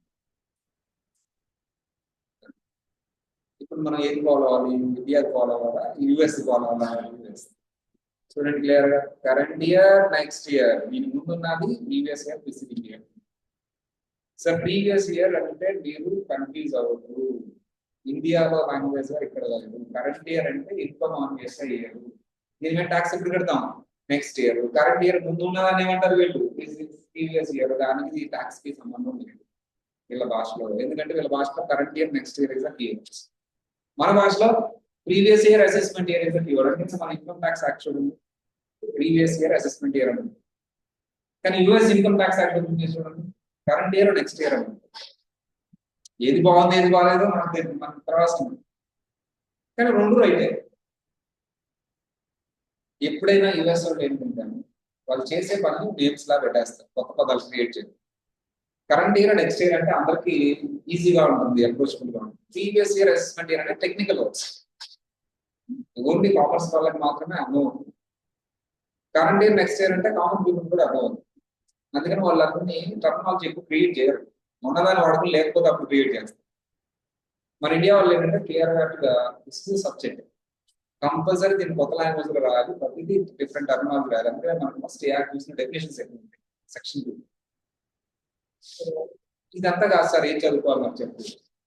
ఇది ఇప్పుడు మన కరెంట్ ఇయర్ ఏంటి, మన నెక్స్ట్ ఇయర్ ఏంటి, మన అటెంప్ట్. మన కరెంట్ ఇయర్ ఏంటి, మన నెక్స్ట్ ఇయర్ ఏంటి, మన attempt. Yes sir, 2024 is the current year. 2025 is the next year. ఎందుకంటే నువ్వు ఎగ్జామ్ రాయిపోయే ఇయర్ లో ఏదైతే ఉంటుందో అప్పుడు నువ్వు ట్యాక్స్ క్యాలిక్యులేట్ చేస్తున్నట్టు. That is your next year. 2024 is the current year. A year return వేస్తున్నావు నువ్వు? 2024. సరే, అంటే నువ్వు ఇప్పుడు చదువుకోబోయే బుక్ లో అంతా 2024 అనుకుంటుందా, 2025 అనుకుంటుందా? 2020. ఎప్పటి వరకు? నెక్స్ట్ ఇయర్ జనవరి వరకు అదే సిలబస్. అందుకని నువ్వు బుక్ ఓపెన్ చేసి చూడు, 2020 వరకు కన్ఫ్యూజ్ అవుతుంది. మనం 2025 కదా చదువుకోవాల్సింది, సార్ ఏంటి ఓల్డ్ చెప్తున్నా అని. మనం ఏది చదువుకోవాలి అదే చదువుతుంది. నువ్వు 2025 నెక్స్ట్ ఇయర్, 2024 కరెంట్ ఇయర్ చదువుకుంటున్నావు. సో అంటే ఇప్పుడు మన బుక్ అంతా 2024 ఉంటుంది, 2025 ఇస్ నెక్స్ట్. సో ఇది గుర్తుపెట్టుకోవాలి. బయట కన్ఫ్యూజ్ అవుతూ బుక్ అంతా 24 ఉంది ఏంటి, మనం అవుట్డేటెడ్ చదువుతున్నాం కన్ఫ్యూజ్ అవుతుంది. ఇప్పుడు ఏ పోయే రిటర్న్ అన్ని 24 రిటర్న్లే, 25 ఇంకా కంప్లీట్ అవ్వాలా. Tax payer person who files the return. Then who is a professional person who is filing the return? You people are the professionals. Every client ni taxpayer. మిమ్మల్ని tax preparer అని కూడా అంటారు, professional tax preparer. ఇది overall గుర్తుంటుందా? Resident alien, non resident alien, 3 categories ఉంటాయి. Resident అంటే US citizen ని resident అంటారు. యుఎస్ సిటిజన్ అంటే ఎవరు? ఈ రెసిడెంట్ ఏలియన్ అంటే ఏంటమ్మా? ఇతను రెసిడెంట్ ఏలియన్, ఇతను ఏలియన్ అంటేనే యుఎస్ సిటిజన్ కాదు అని. ఏలియన్ అంటేనే యుఎస్ సిటిజన్ కాదు అని మొన్న ట్రోల్ అయ్యారు బాగా. మన మీడియా అంతా ట్రోల్ చేశారు. ప్రెసిడెంట్ గారు, ట్రంప్ గారు ఇండియన్స్ ని పట్టుకుని ఏలియన్ అన్నారు. ఆయన ఏం తప్పకుండా అట్లా అన్నారు. యుఎస్ వాళ్ళు కాకుండా వేరే వాళ్ళు అందరినీ ఏలియన్ అని పిలుచుకుంటారు. అంటే ఇప్పుడు మీరు యుఎస్ వెళ్ళారు, మిమ్మల్ని ఏలియన్ అని పిలుస్తారు. వీళ్ళు హర్ట్ అయిపోయారు. ఏలియన్ అంటే మేము గ్రహాంతర వాసంగా మేము కూడా భూమి మీద అంటున్నాం కదా అని హర్ట్ అయిపోయారు. That is their language. So US కొద్దిగా గర్వం ఉంటుంది అమ్మా, అది కనిపిస్తా ఉంది ట్రంప్ గారి లాంగ్వేజ్ లో కానీ ఆయన వీటిలో కానీ కామన్ సెన్స్ ఉండాలని ఇండియాలో కూడా పట్టుకున్నాను సార్. ఆ పదంతో పాటు ఏలియన్ అనే పదం వాడారు కాబట్టి మనం హర్ట్ అయ్యారు. ఆయన గురించో ఆడుతున్నాడు ఏలియన్ అనే పదం, అందరు కంట్రీలోనే ఆడతారు. సో ఏలియన్ అంటే ఎవరు? మీరు యుఎస్ లో ఉన్నారు, ఏలియన్ అంటే ఎవరు? యుఎస్ సిటిజన్ కాని వాళ్ళని ఏలియన్ అంటాం. యుఎస్ సిటిజన్ అంటే ఎవరు? బానే యుఎస్ బాటప్ ఎక్కడున్నా పట్ల యుఎస్ లో పుట్టితే కాదు. యుఎస్ లో పుట్టకుండా వేరే కంట్రీలో పెట్టి ఇక్కడికి వచ్చావు, ఇక్కడ బాటప్ ఉంది అయినా సరే ఏలియనే. యుఎస్ అంటే నువ్వు యుఎస్ లో పుట్టడం వేరే షాట్ బట్టి యుఎస్ లో ఉంటే నీకు గ్రీన్ కార్డ్ ఇస్తాం, అంత మాత్రం నువ్వు రెసిడెంట్ అయిపోయి రెసిడెంట్ ఏలియన్ అంటారు. అంతే, ఏలియన్ అనేదే. గ్రీన్ కార్డ్ ఇచ్చినా నేను ఏలియనే అంటాం, because you are not born in US. అంటే there is a difference between resident and resident alien. రెసిడెంట్ ఏలియన్ లో కూడా 2 టైప్స్ ఉంటాయి. ఏలియన్ లో 2 రకాలు ఉంటారు. ఎవరమ్మా? Resident, non resident. రెసిడెంట్ అంటే మీకు ఇప్పుడు అర్థమైతే ఉంటుంది గ్రీన్ కార్డ్, లేదా గ్రీన్ కార్డ్ లేదు అంటే కూడా వదలడం. గ్రీన్ కార్డ్ లేకపోయినా నేను కొన్ని రోజులు యుఎస్ లో ఉంటే మాత్రం certain period compulsory resident alien అంతా ట్యాక్స్ తీసుకుంటారు. Only for taxable purpose. అంతేగాని మా దగ్గర ట్యాక్స్ తీసుకున్నాను ట్యాక్స్ పర్పస్ నేను రెసిడెంట్ ఏలియన్ నాకు గ్రీన్ కార్డ్ ఇవ్వాలంటే కుదరదు. మా ఓన్లీ గ్రీన్ కార్డ్ అయినా వేరే టెస్ట్ పాస్ అయినా సరే నేను రెసిడెంట్ ఏలియన్ అంటానంటే వేరే టెస్ట్ పాస్ రెసిడెంట్ ఏలియన్ అంటాను. అది నీ లీగల్ పర్మిట్ కాదు ట్యాక్స్ పర్పస్ కే. ఈ 2 టెస్టుల్లో ఏ టెస్ట్ సాటిస్ఫై చేయకపోతే అప్పుడు నేను ఏమంటాను? మా non resident alien. Not satisfied both green card test substantial purpose. Again మళ్ళీ ఏ person born in USA resident. A person born in India but stayed for 10 years in USA, no green card. Resident alien, substantial present test. చెప్పుకోలేదు but చెప్పు. Green card లేదు అంటే వదిలేస్తావా? Present test చూస్తావా? What is substantial present test? Minimum 2 రోజులు US లో ఉంటే అంతే, green card వచ్చిన రాకుండా నువ్వు రెసిడెంట్ ఏలియన్. ఇప్పుడు person born in UK stayed few days in USA, no green card, non resident alien. Few days అయితే పర్లేదు. ఇప్పుడు మనం ఇక్కడ నేర్చుకోవాల్సింది ఏంటి? సబ్స్టాన్షియల్ ప్రెసెంట్ టెస్ట్ అండి. గ్రీన్ కార్డ్ అంటే అందరికీ తెలుసు. ఇప్పుడు మనం నేర్చుకోవాల్సింది ఏంటి? Substantial present test. ఆ లోపలి చదవడం మళ్ళీ ఇంకొకసారి. సరే, ఇండివిజువల్ యుఎస్ సిటిజన్ అంటే ఎవరమ్మా? Born in USA. దీనికి ఒక అమెండ్మెంట్ వచ్చింది మన బుక్ లో, ఇంకా రాగా నెక్స్ట్ ఇయర్ వస్తుంది. అది కూడా ఇంకా ఫైనల్ కావాలి. అదేంటో చెప్తా వినండి, రాయదు, చదవద్దు చదవద్దు వినండి, మళ్ళీ చదవద్దు. యుఎస్ సిటిజన్ అంటే చివరి కొన్ని చెప్పాలి అక్కడ. యుఎస్ఏలో పుట్టినారు. ఇప్పుడు చదవద్దు. By birth in India, within USA or abroad. Abroad లో కూడా పుట్టితే కూడా నేను తీసుకుంటాను. At least US citizen parent. మనం అబ్రాడ్ లో పుట్టినా సరే యుఎస్ సిటిజన్. మీ పేరెంట్స్ ఇద్దరులో ఒకళ్ళు ఎవరైనా ఉండాలి యుఎస్ సిటిజన్ అంటే అతను యుఎస్. మనం యుఎస్ లో పుట్టితే మీ పేరెంట్స్ ఎవరైనా సరే యుఎస్ లో పుట్టావు, యుఎస్. బట్ నువ్వు యుఎస్ లో వాడు బయట పుడితే అప్పుడు యుఎస్ సిటిజన్ అవుతావు ఎప్పుడు? మీ పేరెంట్స్ లో ఒక parent US citizen, citizen green card కాదు, అతను యుఎస్ లో పుట్టుండాలి ఆ పేరెంట్ ఒకటి ఇద్దరు. మళ్ళీ US citizen body USA, parents ఎవరైనా సంబంధమే లేదు, యుఎస్ లో పుడితే చాలు. నీ బర్త్ సర్టిఫికేట్ యుఎస్ గవర్నమెంట్ ఇచ్చిందా, హాస్పిటల్ యుఎస్ సిటిజన్. నీ పేరెంట్స్ ఎవరు ఇర్రెలవెంట్. మీ పేరెంట్స్ ఆఫ్రికా వాళ్ళ, ఇండియా వాళ్ళ, లేకపోతే వేరే ఇర్రెలవెంట్. నువ్వు అవుట్ సైడ్ యుఎస్ఏ లో పుట్టావా, నేను యుఎస్ సిటిజన్ అంటాను. ఎప్పుడు మాత్రమే అంటాను, నీ ఇద్దరు పేరెంట్స్ లో ఒక పేరెంట్ యుఎస్ సిటిజన్ అయ్యేవాళ్ళు. ఏలియన్ అవ్వకూడదు, యుఎస్ సిటిజన్. రెసిడెంట్ ఏలియన్ అయినా ఎవరు మనం. మా అర్థమైంది అందరికి యుఎస్ సిటిజన్. దీనికి ఒక చేంజ్ తీసుకొచ్చారు ట్రంప్ గారు, అది ఎంతవరకు కరెక్ట్. సెకండ్ కండిషన్ వదిలేశారు, యుఎస్ పేరెంట్స్ లో ఒక పేరెంట్ అబౌట్ పుట్టిన యుఎస్ సిటిజన్ అనేది వదిలేశారు. ఫస్ట్ కండిషన్ కొంచెం ఆల్ట్గా లేదు. అంటే వాళ్ళిద్దరు పేరెంట్స్ అవుట్ సైడ్ యుఎస్ నుంచి వచ్చారు, యుఎస్ లో కన్నారు. ఎందుకు? యుఎస్ సిటిజన్ అయిపోతారు. చాలా మంది అదే చేస్తారు, వేరే కంట్రీస్ నుంచి వచ్చి 3 years పర్మిషన్ తీసుకొని ఇక్కడ పిల్లల్ని అంటున్నారు. ఎందుకు? వాళ్ళు పుట్టబోయే పిల్లలు యుఎస్ సిటిజన్ అవుతారు కదా, వీళ్ళకి వెళ్ళిపోతున్నారు. ఇది ట్రంప్ అబ్జర్వ్ చేశారు. నెక్స్ట్ ఇండియా వాళ్ళు కూడా చేస్తున్నారు. నాకు తెలిసిన వాళ్ళు చాలా మంది, నాకు తెలిసిన చాలా మంది పిల్లలు యుఎస్ సిటిజన్ ఇక్కడే ఉంటారు. హైదరాబాద్ ఫైనాన్షియల్ డిస్ట్రిక్ట్, జస్ట్ పిల్లడు అక్కడ పుట్టాడు అంతే. పుట్టిన 2వ సంవత్సరం ఇక్కడ తీసుకొచ్చేసారు, సంవత్సరానికే. But that it is US citizen, US citizen. బట్ ఇప్పుడు అది లేదా. ట్రంప్ మొన్న మీటింగ్ లో ఏం చేశారు, యుఎస్ సిటిజన్ అవ్వాలంటే యుఎస్ లో పుడితే సరిపోదు, ఇద్దరు ఒక పేరెంట్ కంపల్సరీ యుఎస్ సిటిజన్ అవ్వాలంటే. యుఎస్ లో పుట్టినా సరే అయిపోయింది, ఇంకా అప్రూవ్ కాదా, స్టేట్స్ అప్రూవ్ చేయాలి. కోర్టులో కేసు వేశారు, స్టేట్స్ అగెన్స్ట్ అన్నారు, కొంతమంది కేసు వేశారు, అది అప్రూవ్ కాదు. ఇదే రూలింగ్ నాకు తెలిసి అది అప్రూవ్ అయితే మాత్రం చేంజ్ చేసుకోవాలి. అప్రూవ్ కావాలి, కేసు నడుస్తుంది. చూద్దాం ట్రంప్ గెలుస్తారా లేకపోతే వేరే వాళ్ళు గెలుస్తారా. ప్రస్తుతానికైతే మనం ఇదే చదువుకోవాలి. మీ పేరెంట్స్ ఎవరైనా సరే, మీరు యుఎస్ లో ఎవరైనా సరే యుఎస్ లో పుట్టే US citizen, out side US పుడితే ఎప్పుడు యుఎస్ సిటిజన్ అంటారు? ఏదర్ ఆఫ్ ది పేరెంట్స్ లో ఒకళ్ళు ఉంటాయి. అది అర్థమైంది.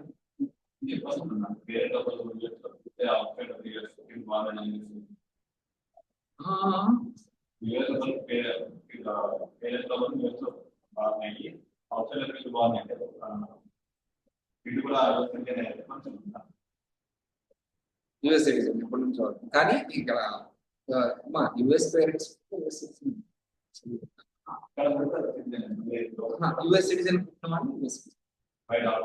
ఇంకొక రూల్ కూడా ఉంది ఇన్కమ్ ట్యాక్స్ లో. నువ్వు ఒక్కసారి యుఎస్ సిటిజన్ అంటే ప్రపంచంలో ఎక్కడున్నా యుఎస్ కి వచ్చినా రాకపోయినా యుఎస్ ట్యాక్స్ కట్టాలి. అందుకని కదా ఎక్కడున్నా సరే నువ్వు పుట్టిన దగ్గర నుంచి అవుట్ సైడ్, ఇప్పుడు ఇట్టున్నాడు హైదరాబాద్ లో, ఆయన సంపాదించిన ప్రతి ఇన్కమ్ మీద యుఎస్ లో ట్యాక్స్ కట్టాలి. యుఎస్ లో ఉన్నా లేకపోతే అసలు లేదు సార్, నేను ఒక రోజు కూడా యుఎస్ లో వెళ్ళి 20 సంవత్సరాలు అయింది, నేను చిన్నప్పుడు ఎప్పుడో ఉన్నాను. You have to pay tax to US లో. That's why we are giving this opportunity. Okay, that is the rule. అది ఇన్కమ్ ట్యాక్స్ పర్పస్ కి, బట్ ఇది nationality. Always resident in USA even staying outside USA. ఒక్కసారి US citizen అయితే నువ్వు US కంటే బయట ఉన్నా సరే నువ్వు యుఎస్ సిటిజనే, నువ్వు యుఎస్ గవర్నమెంట్ కి ట్యాక్స్ కట్టాల్సిందే. నేను వచ్చి ఒక 10 సంవత్సరాలు అయింది యుఎస్ కి అయినా సరే. ఏలియన్ అంటే ఎవరమ్మో, నాట్ యుఎస్ సిటిజన్. సార్ నువ్వు ఎన్ని సంవత్సరాలు ఉన్నావు?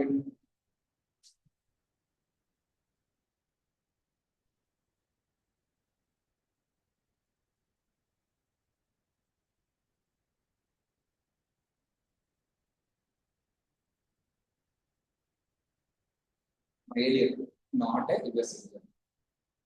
ఇక్కడ 2 కేటగిరీస్ ఉంటారు, రెసిడెంట్, నాన్ రెసిడెంట్. అందుకని ట్రంప్ గారు స్పీచ్ అంటే ఏలియన్ అంటాడు. మిగతా కంట్రీ వాళ్ళంతా కట్ అయిపోతారు. ఆయన వాడికి అడ్మిషన్ లాంటిది. But I think they have to change this word. Alien అనేది చేంజ్ చేసుకుంటే best. Because it never ever Indian లో ఎక్కడ డిస్రెస్పెక్ట్ ఉండదు. వేరే కంట్రీస్ వాళ్ళు అట్లా యుఎస్ యాక్ట్స్ లో కొంచెం డిస్రెస్పెక్ట్ ఉంటుంది అది ఎప్పుడో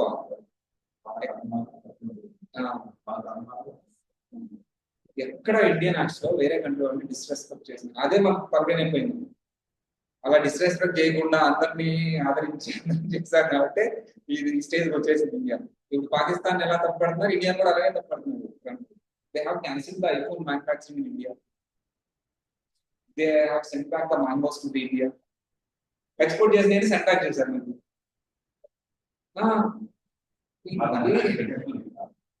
we are also there in exports. మిర్చి అది చేస్తాం బైవాస్ని ఇప్పుడు నేను ఎక్స్పోర్ట్ చేయాలి.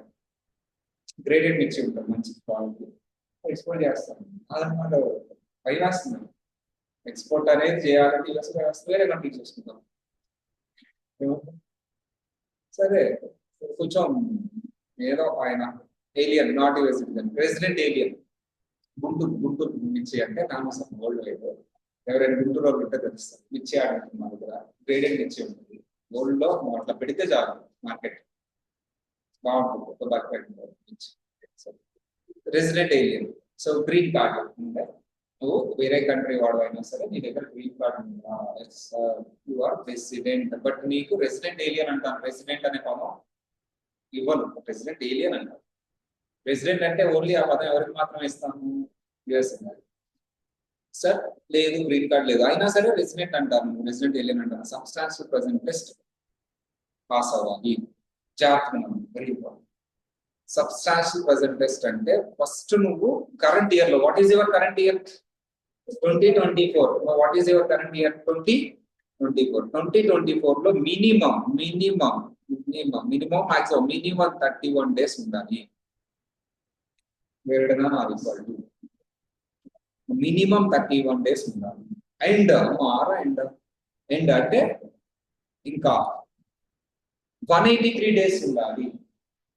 ఎప్పుడు sir during the 3 years period that includes the current year. Current year include చేసి 3 years అంట చెప్పండి. కరెంట్ ఇయర్ ఇంక్లూడ్ చేసి 3 years చెప్పండి. ఏ ఇయర్స్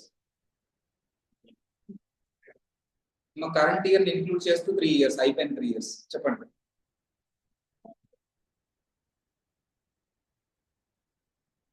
అంటే అర్థమైందా? ఈ 3 years లో ఎంత ఉండాలమ్మా? ఓన్లీ కరెంట్ ఇయర్ లో 31 కంటే ఎక్కువ ఉండాలి. ఈ 3 years అంటే కరెంట్ ఇయర్ లో కలిపి 3 years లో ఎంత కంటే ఎక్కువ ఉండాలి? 183 కంటే 183 days. 183 days during 3 years that includes the current year and 2 years immediately preceding. కానీ 183 ఎలా కౌంట్ చేయాలి? What is the first test? Current year లోనే 20 days ఉన్నావు, మళ్ళీ 3 years చూస్తావా? Failing concept. Substantial present test fail. Current year లో 31 ఉన్న తర్వాత 3 years చూసేది. ఆ 3 years 183 ఎలా కౌంట్ చేయాలంటే కరెంట్ ఇయర్ లో ఆల్ డేస్ తీసుకోవాలి. ఎన్ని రోజులు ఉంటే అన్న కంపల్సరీ 31 కంటే ఎక్కువ ఉంటాడు. ఇక్కడ దాకా వచ్చావంటే ఇక్కడ దాకా వచ్చావంటే నువ్వు 3 years చూసేదాకా వచ్చావంటే కంపల్సరీ 31 కంటే ఎక్కువ ఉంటాడు కదా. నెక్స్ట్ దాని ముందు ఇయర్ లో 1/3 డేస్ కి ఎంత మల్టిప్లై చేయాలంట? 1/3 తీసుకోవాలి యాడ్ చేయడానికి. తర్వాత దాని ముందు ఇయర్ కి 1/6 తీసుకోవాలి. ఈ 3 యాడ్ చేస్తే ఎంతకంటే ఎక్కువ ఉండాలమ్మా? 183. 3 డైరెక్ట్ యాడ్ చేస్తారా? ఈ ఇయర్స్ కి 1/3 1/6 చేసి యాడ్ చేస్తారా? సార్ 2023 కి 1/3 డేస్ యాడ్ చేయండి. ఎన్ని డేస్ ఉన్నాడు 2023 లో ఇంటూ 1 అది యాడ్ చేయండి. సార్ 2022 లో ఎన్ని డేస్ ఉన్నాడో కౌంట్ చేసి దానికి 1/6 తీసుకోవాలి. మరి 2024 లో ఎన్ని డేస్ ఉంటే అన్ని డేస్ యాడ్ చేయండి. చాలా మంది పిల్లలు ఏం చేస్తారంటే ఇది టెస్ట్ చేస్తారు. టైం వేస్ట్ చేస్తుంది. ఫస్ట్ ఇది కదా టెస్ట్ చేయాల్సింది, తర్వాత కదా అది చేయాల్సింది.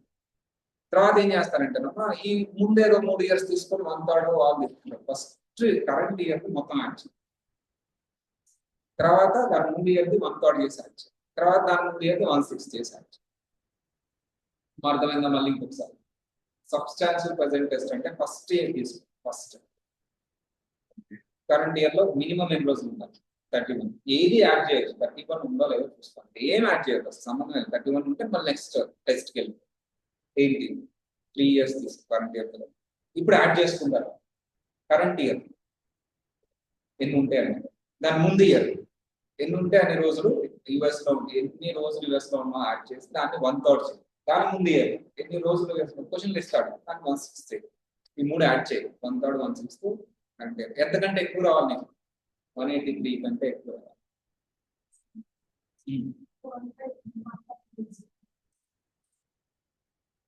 ఎందుకు తీసుకోవాలమ్మా? ఇక్కడ కరెంట్ ఇయర్ కి వెయిట్ ఎక్కువ ఇవ్వాలి, వీటికి తక్కువ ఇవ్వాలి కాబట్టి ఉన్నదానికంటే తక్కువ తీసుకోవాలి. అయింది కదా ఫాస్ట్ గా. మన ఇండియాలో అంటే అట్లా తీసుకోవడం మొత్తం ఎన్ని సంవత్సరాలు అంటే అన్ని యాడ్ చేయమన్నారు. కానీ యూఎస్ గవర్నమెంట్ అలా కాదు. ఇప్పుడు ఉన్నది ఇంపార్టెంట్ ఎక్కువ. ఎప్పుడో నువ్వు 2 years బ్యాక్ ఉన్నానంటే దానికి వెయిట్ ఎక్కువ ఇవ్వాలి కదా, నేను తగ్గించి తీసుకోవాలి. తగ్గిస్తున్నాడు, ఎక్కువ పెంచట్లేదు, అంతే మనసు చేస్తాను. చూసావు అదిగో 1/3 కి ఇంటూ 2 చేశాడు, చూసావు తగ్గించుకుని తీసుకెళ్తున్నాడు. అంటే నువ్వు ఎక్కువ లాస్ట్ ఇయర్ ఉన్న దానికి ఈ ఇయర్ ఉన్న దానికి డిఫరెన్స్ ఉందా లేదా? వీసా పీరియడ్ 1 year మిస్ అవ్వడానికి లాస్ట్ ఇయర్ 3 years మిస్ అవ్వడానికి ఇంపార్టెంట్. కరెంట్ ఇయర్ ఇంకా ఫ్యూచర్ లో ఉన్న వాడికి ఎక్కువ ఇంపార్టెంట్ కదా. అందుకని పాస్ట్ ఇయర్ 1/3 చేస్తాను, అందుకని ఆ ముందు ఇయర్ 1/6 చేస్తాను. నువ్వు ఉన్నా కానీ నేను తక్కువే తీసుకుంటా, ఎక్కువ తీసుకోను. మా కరెంట్ ఇయర్ కి అన్ని తీసుకో, లాస్ట్ ఇయర్ కి ఎంత తీసుకుంటావు 1/3 తీసుకో. ఎన్ని డేస్ ఉన్నాడో అందులో 1/3 తీసుకో, మొత్తం అవుతుంది. ఆ ముందు ఇయర్ కి అసలు 1/6 తీసుకో. అయిపోయింది ఇప్పుడు 2 years బ్యాక్. అప్పుడెప్పుడో ఉన్నానంటే ఇప్పుడు యాక్సెప్ట్ చేయం కదా నేను. సార్ ఫస్ట్ ఏం చేయాలి? First current year okay example చూడు సార్. అతను ఒక పర్సన్ ఉన్నాడు, ఇతను యూకే సిటిజన్. టైం అయిపోయింది కానీ ఒక ఎగ్జాంపుల్ యూకే సిటిజన్. ఏలియనా కాదు? ఏలియన్. ఇప్పుడు ఇతను రెసిడెంటా నాన్ రెసిడెంటా డిసైడ్ చేయాలి. ఇతనికి గ్రీన్ కార్డ్ ఉంది. కరెంట్ ఇయర్ 20 days ఉన్నాడు.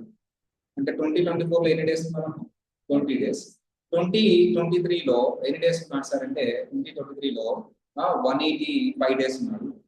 2022లో ఎన్ని డేస్ ఉన్నాడు సార్ అంటే 300 days. Resident non resident?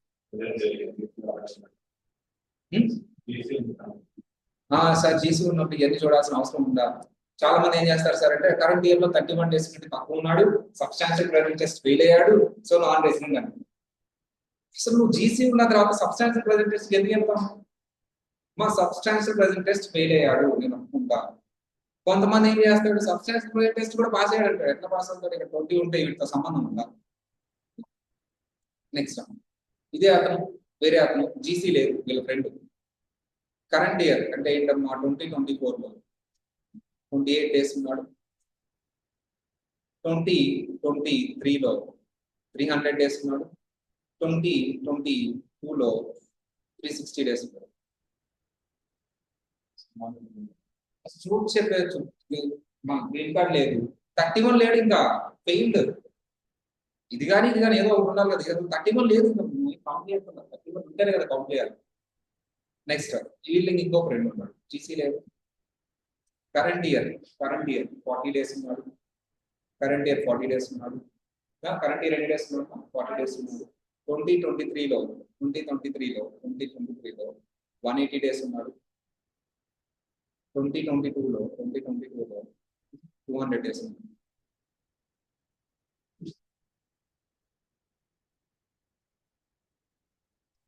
మా 31 కి ఎంత ఎక్కువ ఉంది కాబట్టి మీరు 3 years కౌంట్ చేయాలి. 3 years కౌంట్ చేయాలంటే ఫస్ట్ కరెంట్ ఇయర్ మొత్తం తీసుకో, సెకండ్ ఇయర్ తీసుకున్నప్పుడు 1/3 చేసి తీసుకో, థర్డ్ ఇయర్ తీసుకున్నప్పుడు 1/6 చేసి తీసుకో. 3 యాడ్ చేస్తే 180 ఎంత? 181 కంటే 183 కంటే మన ఇండియాలో 181.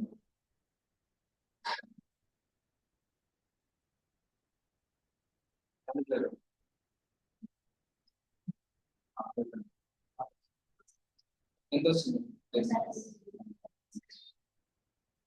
క్యాలిక్యులేటర్ చేస్తే బాగా వస్తుంది. మీ క్యాలిక్యులేటర్ లేదా? ఫోన్ ఉంటుంది కదా, ఫోన్లో కొద్దిగా ఇంచుమించు 160 అట్లా వస్తుంది. రెసిడెంటా నాన్ రెసిడెంటా? రెసిడెంట్ అయింది. అగైన్ మళ్ళీ వాళ్ళకి ఇంకో ఫ్రెండ్ ఉన్నాడు, జీసీ లేదు. Current year 150, current year 150 days ఉన్నాడు. 2023లో 250 days ఉన్నాడు. 2024లో 300 days ఉన్నాడు. 2022లో ఎంత వచ్చింది? 150 ప్లస్ 250 ఇంటూ 1/3 ప్లస్ 300 ఇంటూ 1/6. అది చెప్పేసి బట్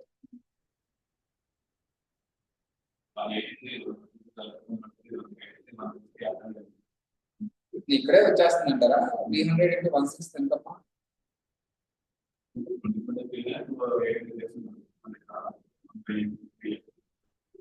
83 అక్కడే చూసి చెప్పవచ్చు అర్థమైందా కాన్సెప్ట్ సార్ ఈ రెండు టెస్ట్ లో గ్రీన్ కార్డ్ కానీ ఆ సబ్స్టాన్షియల్ ప్రేయర్ టెస్ట్ కానీ రెండింటిలో ఏదో ఒకటి పాస్ అయితే రెసిడెంట్ ఏరియా రెండు ఫెయిల్ అయితే నాన్ రెసిడెంట్ ఓకేనా రేపు ఇంకొంచెం ప్రాక్టీస్ చేద్దాం మీరు వచ్చేటప్పుడు చాలా ఇంకా ఓకే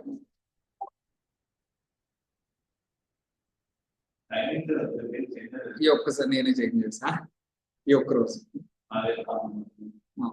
అప్పుడప్పుడు ఇలా ఈవినింగ్ వేయచ్చు మనం మనం ఫిక్స్డ్ టైం 11:30 to 1 ఫిక్స్డ్ ఇది ఇంకే నేను రోజు చేంజ్ చేశాను